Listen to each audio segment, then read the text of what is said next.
What's going on, guys? It's Rage, and welcome back to some more Modern Warfare 3. Here for today's video, there's a lot of things to go over as it pertains to Call of Duty with Modern Warfare 3 and Black Ops 6, but also Battlefield 6. Assuming this video goes up tomorrow on the 31st, today we are supposed to be getting the multiplayer reveal for Battlefield 6, so we'll have more information on that later. But here today with Call of Duty, we got some big updates with the new Modern Warfare 3 and new Modern Warfare 2, and that is they are no longer a part of Call of Duty HQ. The only slight temporary downside of it is that you're going to have to reinstall these games individually, and I believe they're going to be fully removed from Call of Duty HQ by August 7th. I'm currently playing on Battle.net, but as you can see, Modern Warfare 3 and the new Modern Warfare 2 already have their own tab. There is a thing here that I just noticed that you can play DMZ for free on MW2 if you're interested, which this segues into one of the next things I wanted to talk about, that ever since now MW2 and MW3 are now no longer on Call of Duty HQ, people are seeing notifications that you can download and play them for free, but you actually can't. Now at this point, I'm not sure if they've already fixed that or if they've put a notification out for that no, you can't actually play them for free. I had honestly assumed, because most of us who already own these games now that they're separated from COD HQ, with them being separate downloads, it's going to show up as play for free for us because we already own the games, but just to avoid any confusion, no, you can't play these games for free. But here on Battle.net, again, for example, they should be here in your games library, or what you can do, just here in the favorites tab, go ahead and click the plus.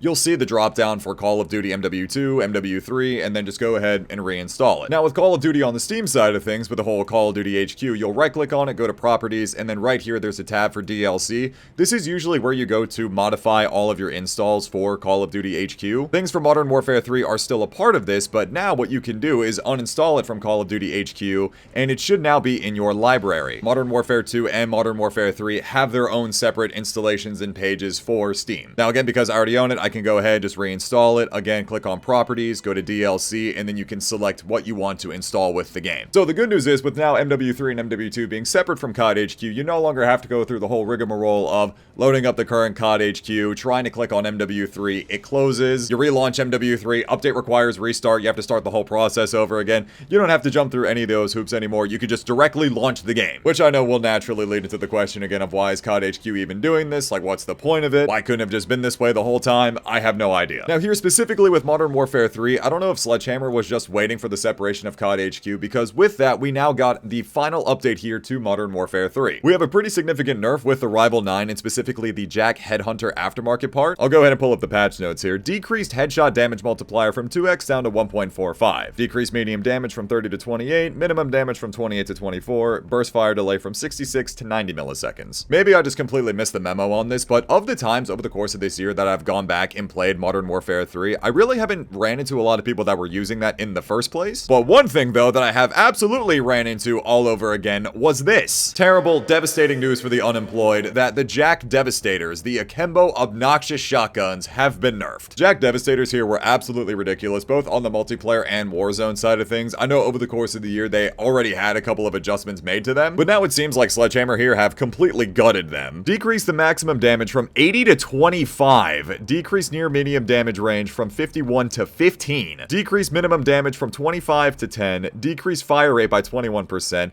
Decrease sprint to fire time by 8%, and increase the hipfire spread by 12%. They again completely destroyed these things. All jokes aside though, I totally understand that the Devastators here specifically were a big problem with Modern Warfare 3. A lot of players still playing this game have had their complaints about it. I mean, the shotguns in this game in the first place weren't even really all that terrible, especially with the MW2 ones as well. I'm sure most of you already know this, but with the Season 6 update here for this game, they buffed a lot of the MW2 weapons in the first place, so a lot of these shotguns, or just a lot of the weapons across the board, are far more viable now, which is really nice too, because this again here, the thing that I absolutely love about Modern Warfare 3 is that this is the Modern Warfare game to play. Especially if you're a fan of how MW2 weapons are. Again, they clean them up a whole bunch. There's a lot less visual recoil. Like, Sledgehammer really did clean a lot of things up with the MW2 side of things on this game. Not to mention all of the stuff that they did for Modern Warfare 3 by itself over the course of the year. So now, one final thing to mention here, if you come over to the challenges tab and you go into your Armory Unlocks. Lastly, new challenges will become available in the coming days. The DTI R30-06, the Cast-Off LSW, Jack Lance, Jack Voltstorm, and the Jack Salvo kit will all be added to the Armory Unlocks. If you don't know what those are, those were some of the final aftermarket attachments that were added to the game throughout Season 6. Now for me, I already have everything done, 140 out of 140. Yes, I know, giant dork, Sledgehammer already roasted me for that, so don't worry about it. But again, here in the coming days, all those aftermarket parts that you may have missed out on with Season 6 will be added here. And of course, same thing here as well in the Armory Unlocks here for the weapons. If you missed out on it, you're gonna go ahead and unlock it here. Looking back at this is one of the nicest things about Modern Modern Warfare 3 that it really is the perfect Modern Warfare game to go ahead and get invested in. Like, if you're looking for a fresh Modern Warfare Call of Duty experience to hold you over. If you missed out on Modern Warfare 2, Modern Warfare 3, and you've been really looking for a fresh Call of Duty to play, this game has so much stuff for you to do. It is just the perfect quintessential game to get into. We're back on Modern Warfare 3. I'm glazing the hell out of it. But it's true, though. Which, this is the thing with Modern Warfare 3 and comparing it to a game like Black Ops 6. I know we all kind of sound like broken records talking about this, but this is the kind of post-launch support that Sledgehammer set a new gold standard for. Seeing that Black Ops 6 hasn't really matched that this year is, of course, disappointing, but also at the same time, it's painted Sledgehammer in such a new bright light that they can really handle this kind of stuff. And if it is true, which I don't know if I've already talked about this, but there is the current rumor that Sledgehammer is supposed to be handling the multiplayer aspect of Black Ops 7.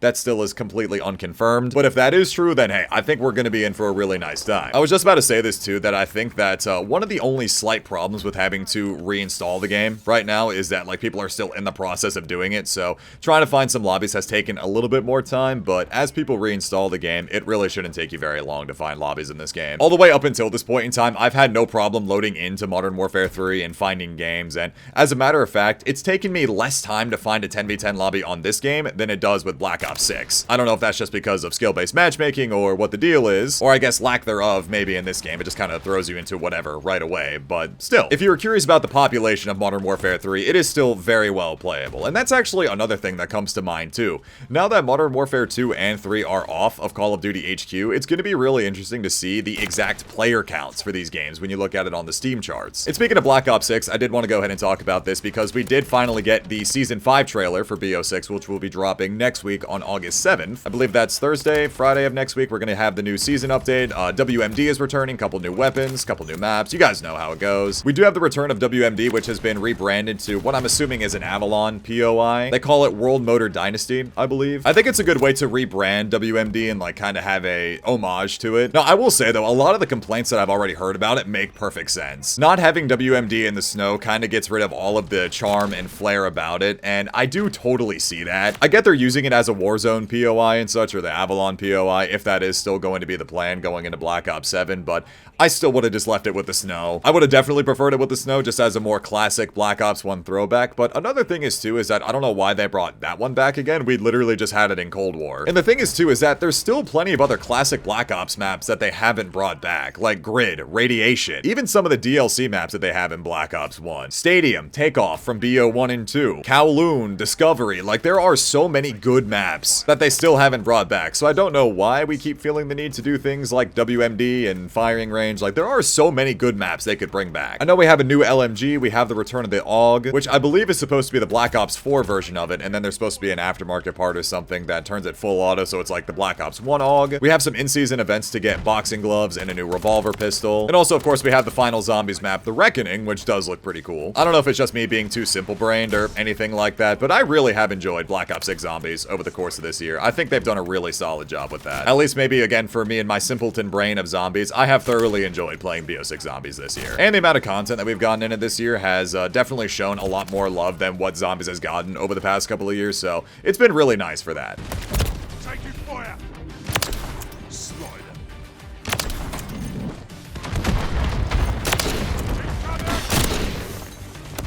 I hit marked it. Damn, dude. You know, I know it was the last update for MW3, but if they want to put one more small little update out, don't even have to leave patch notes about it. You guys could just buff the intervention bolt speed just by a little bit. I'd greatly appreciate that. I will say though, coming back to this game always feels so good, but after playing a disgusting amount of Black Ops 6, like not having Omni movement is crazy. And by no stretch of the imagination am I saying, oh, I really do wish we had Omni movement in MW3. No, I'm not saying that at all. It's just very jarring. Which this also reminds me, I don't know if I've talked about this, but apparently Sledgehammer's rumored Call of Duty for 2027 is not actually going to be Advanced Warfare 2, kind of like I was hoping for it to be, but apparently they're working on like a new Modern Warfare game, not specifically called Modern Warfare, but a more modern setting Call of Duty, and apparently Get Higher is supposed to be a big aspect of that, like not having zombies, but Get High is the third game mode for it. I feel like I was talking about this on stream recently, or maybe I even mentioned it in a video, but the thing is, it's kind of a risk making a game that's not called Modern Warfare or Black Ops, just because those are the two really name brand known IPs of Call of Duty. You got Modern Warfare, Black Ops, and then like the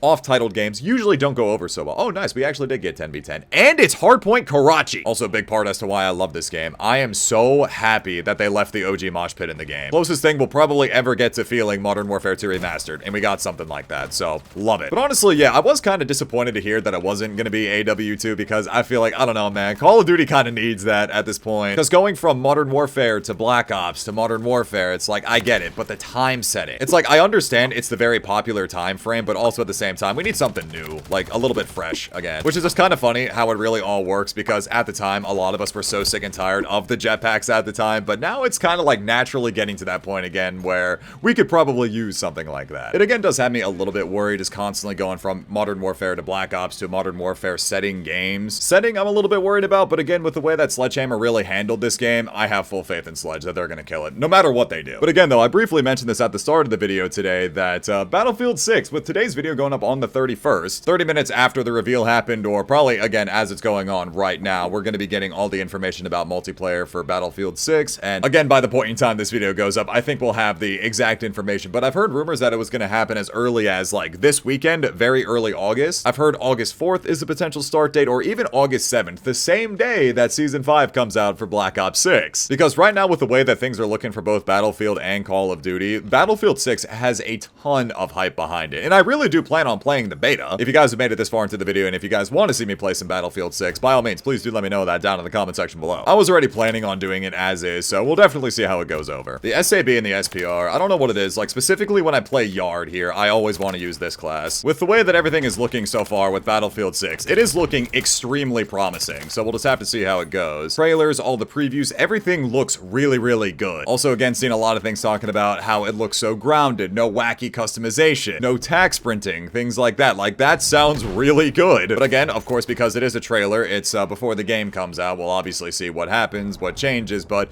I really do hope that things go well. Because thinking back to the last Battlefield release, coinciding with Call of Duty and Halo at the time, like 2021, again, was supposed to be one of the best years for gaming, and oh my god, it was not. I'm really hoping that Battlefield 6 is a huge turnaround for Battlefield. I'm really hoping that Black Ops 7 is a huge turnaround for CoD. Sniper's down. Kill confirmed. UAV ready to deploy. Oh, that should have been a triple, almost. No! But yeah, anyways, though, when it comes to Battlefield 6, I definitely am planning on playing the beta. Let me know what you guys think about that in the comments as well. That first no-scope, are you kidding me? Really am hoping that things go over well for Battlefield, and I'm really excited to check out the beta. Like, the game looks great. From everything that I've seen so far, the game really does look good, so I'm very excited to check that out. So with all that being said, that's gonna go ahead and wrap up this video. I really hope you guys enjoyed. Again, go ahead and let me know your thoughts on everything down in the comment section below as it pertains to Modern Warfare 3 update, BO6 Season 5, Battlefield 6. If you guys want to see some more MW3 in the near future, go ahead and let me know that down in the comments. And again, let me know if you guys want to see some Battlefield 6 videos. With that all being said, once again, thank you all so much for checking out this video. Leave a like if you guys enjoyed, subscribe if you're new. It's been Rage, and I'll talk to you guys later. Take care, everybody.